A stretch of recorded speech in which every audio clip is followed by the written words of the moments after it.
Alright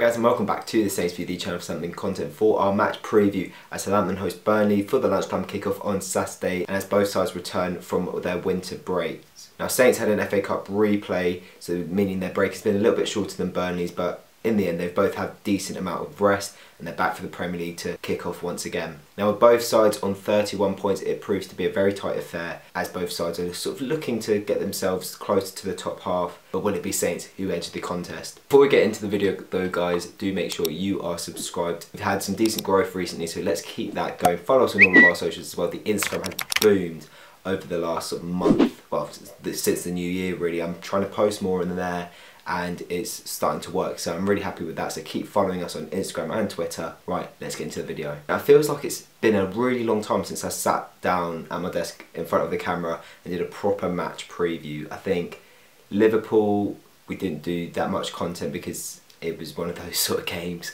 The Spurs replay came quickly.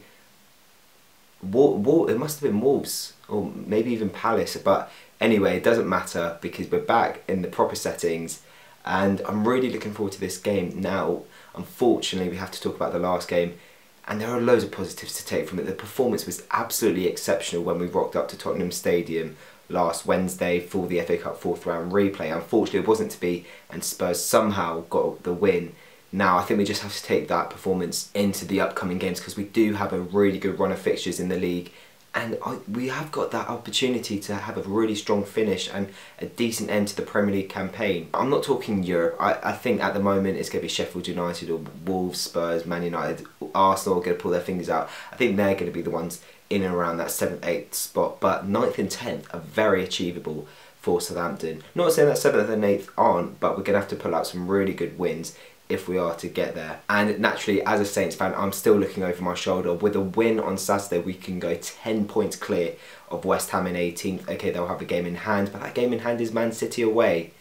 I'm not being funny, but I do think that's not going to be a win for the Irons. So it's Burnley at home, and then we've got another home game against Villa, a trip to West Ham, then we host Newcastle, then we go to Norwich. Those 5 games are all winnable. Obviously, we talk about Saints here. They're not going to win all 5.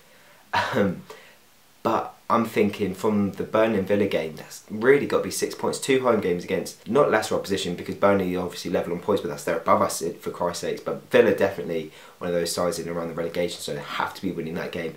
And I think if we want to be successful this season in terms of finishing in the top half, this is also a game we've got to win. Now I am filming this before the press conference, so I'm not too sure on the extent of Jan Valery and Kyle Walker-Peters' availability, but I do expect Walker-Peters to be ready. He couldn't play the Liverpool game because he just wasn't ready. He joined too late, and with Spurs obviously that was his parent club. As with Valery, he played for the under-23s last Friday, so fitness wise he should be up to scratch. It's just a case of Ralph Hasenhüttl's choice and personal preference. Personally, I'll be putting in Walker-Peters just because I think there's no other reason why we would have brought him in. Stuart Armstrong also came on against Spurs, didn't really do much. I think it was probably a bit too early for him, but it's good to have him back in contention for a starting place. Now the last home game was that Wolves 3-2 defeat almost a month ago. Now, you know, that was disappointing in the end. I think more the result. The performance for 50-60 minutes was very good, very competitive, very strong, and we dominated Wolves, really getting that 2-0 lead. Unfortunately we threw it away, sort of pressed the self-destruct button a little bit, and it still seems that there's a little bit of a problem at home. Now we need to address that ASAP because we've picked up some decent results at home over the last couple of months. You know, the 2 wins against Watford and Norwich were vital.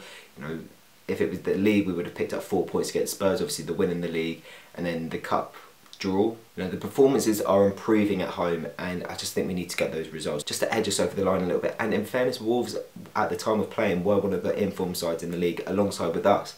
So I think with this one, you know, I think we're going to win, and we'll get onto my prediction later on in the video. We're going to talk about Burnley, but over the past couple of seasons it's not been great against Burnley. I think we've won once since their promotion in 2016, which was that 3-1 win, the first time we played them since their promotion. Since then it's been draws and losses, unfortunately. And the most recent meeting, and I do have to mention this, was that god-awful trip up on the opening day of this season, the 3-0 defeat. I mean, that was just a horrendous trip. The coach home was just awful. And we conceded 3 goals in 12 minutes. I mean, I think we were all quite confident going up there, and we got absolutely battered second half. well, not even second half, just for those those 12 minutes. But of course, we're a lot better. We're looking a lot better now, and I wouldn't say let's get revenge, because it's not like we have anything against Burnley, but let's definitely sort of amend that result. But let's talk about Burnley. I think they've gone a little bit under the radar this season, in fairness to them. They found themselves on 31 points and 11th in the league, just above us on goal difference. But you don't really hear many pundits talk about Burnley. Now, I think they've sort of pushed themselves away from relegation fears. They're still obviously in contention, as are we. But they do look like they're pushing themselves towards safety. Picked up some really good results of late as well. They beat Leicester, got a win at Old Trafford, and also got a point against Arsenal. Arguably could have won it. But having the striking options of Chris Wood, Ashley Barnes and Jay Rodriguez, I think they're pretty good assets to have going forward. Defensively as well, they're pretty resolute. You know, you'd expect that with a Sean Dyche side. But with any team in and around us, you know, it's important that we get results against these sides. You know, don't let them extend their gap over you. In this case, Burnley and us are level on points, but pretty much in the exact same place. Their goal difference is just a bit better, so of course a win would see us leapfrog them. And I do see it as quite important that we win this one. Like I said, the home form has been very average this season. You know, home wins have been quite rare over the last 3-4 years. Need to be winning these sorts of games, especially with Villa the week after. You know, 2 home wins there would be exceptional.